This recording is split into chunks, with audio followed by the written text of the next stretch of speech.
অনেকদিন আগের কথা। রহিমপুর জঙ্গলের শেষ প্রান্তে জঙ্গলের এক কোণায় একটি গাছে বাসা বানিয়ে থাকতো একটা টুনি, এবং সেই টুনি পাখিতে ছিল দুইটা ছোট ছানা।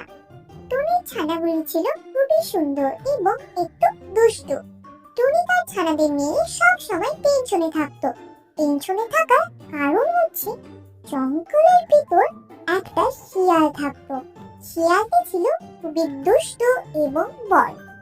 জঙ্গলের ছোট পশু পাখি ধরে এসে খেয়ে নিত, এবং কেউ যদি তাকে বাধা দিত তাহলে সে তাকেও মেরে খেয়ে নিত। এই শিয়ালের হাত থেকে বাঁচার জন্য ছোট ছোট পশু পাখিরা তাদের বাচ্চাদেরকে লুকিয়ে রাখতো। একদিন হলো কি, আমার ছোট ছানারা, বেলা অনেক হয়েছে, তোমরা বাসাতেই থাকো। এখন আমি খাবার খুঁজতে জঙ্গলের ভিতরে যাব। তোমরা কিন্তু বাসা থেকে একদম বাইরে বের হবে না। মা, কেন বাইরে বের হব না? বাইরে বের হলে আমাদের কি হবে? আমাদের জঙ্গলে দুষ্ট শিয়ালটা আছে না, সে সারা দিন জঙ্গলে ঘুরে বেড়ায়, এবং কারো বাসায় যদি ছোট ছানাপোনা দেখতে পায় তাহলে সে ধরে খেয়ে ফেলে। তোমরাও তো ছোট, তোমাদেরকে ভুল করে হলেও যদি একবার দেখতে পারে তাহলে তোমাদেরকেও খেয়ে ফেলবে। ও, এই ব্যাপার।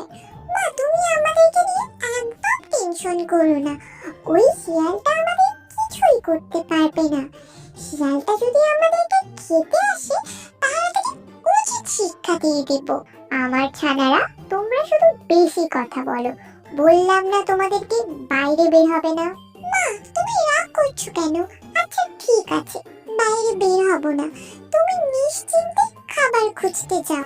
আমার লক্ষ্মী ছানারা, তোমরা কত ভালো। তোমরা ভুল করেও কিন্তু বাসার বাইরে যাবে না। আর আমি ছাড়া কেউ যদি তোমাদের এসে ডাকে তাহলে কোনো কথা বলবে না, চুপ করে বাসার ভেতরেই থাকবে, ঠিক আছে? আচ্ছা ঠিক আছে মা, তুমি এই নিয়ে কোনো টেনশন করো না।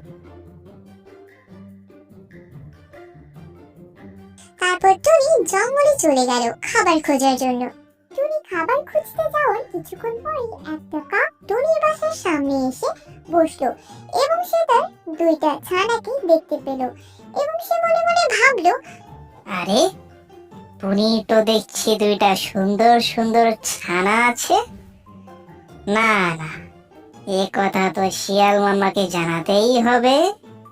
যাই, তাড়াতাড়ি শিয়াল মামার কাছে যাই। টুনির ছানাগুলোর কথা শিয়াল মামাকে গিয়ে বলি।